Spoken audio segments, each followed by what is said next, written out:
So we're all muggles here, I think. We can't do this. Hello, Or this. Definitely not this. But what does it take to be a wizard? Let's say you could be magical for like a day. You'd need a crash course in Wizarding 101. I mean, how do you even get to the wizarding world? Well, you can apparate and disapparate, or just appear and disappear out of nowhere and freak all the muggles out. Though you're probably better off sneaking through the leaky cauldron or wandering through the streets in the middle of the night until you catch the night bus. Unless you've got a friend who can pick you up in some unconventional way.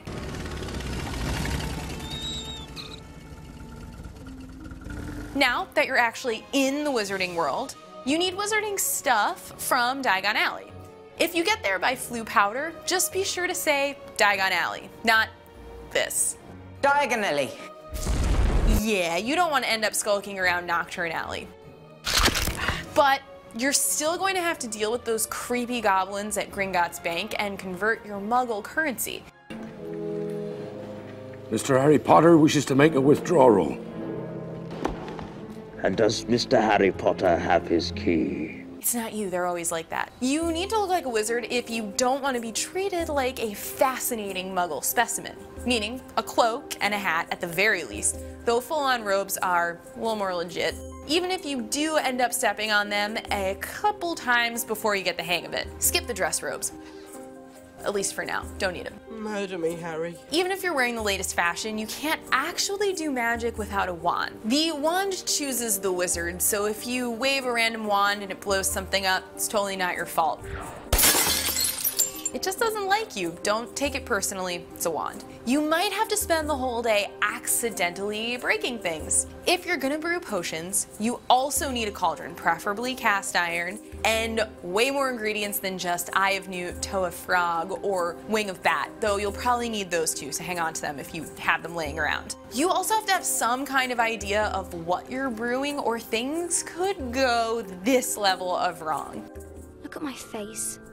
Oh, and any basic witch is obviously gonna need a broom. I mean, come on, you need a broom, you wanna get places, you wanna go somewhere, and they don't have Priuses in the wizarding world. You probably won't need a racing broom unless you play Quidditch. It's, you know, that game where people chase each other around on broomsticks and throw around these things. Until someone catches this thing. It's got the snitch! It's kind of a big deal over there. It's like soccer and football, you know? Kind of. Otherwise, you should be able to fly just fine on any beat up old broomstick. If you can handle it. The wizarding world is crawling with magical creatures. Most witches and wizards have an owl, a cat, or a toad, though owls are especially useful for getting the mail.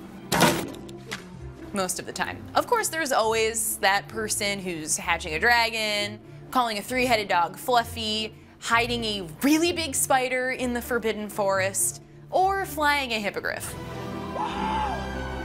Unicorns do exist, but this is so much cooler. Wait, let's backtrack a second. Witches and wizards who actually know what they're doing have a Hogwarts education.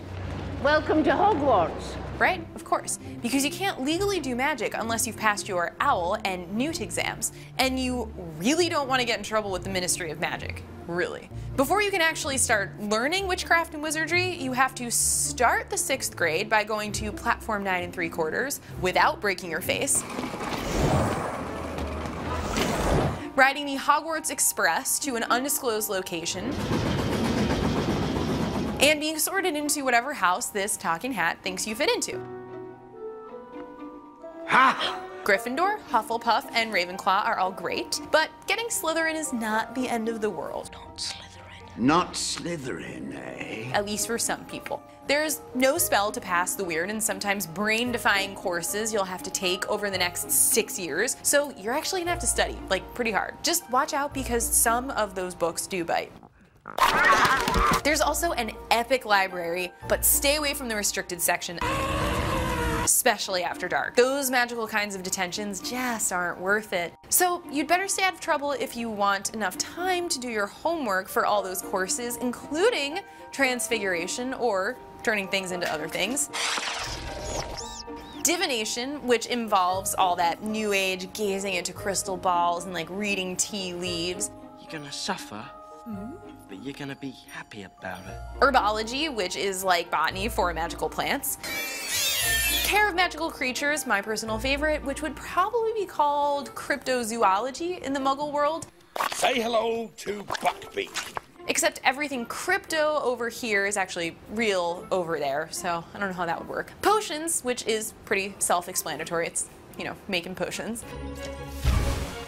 And defense against the dark arts, because you'll need it with people like this sneaking around.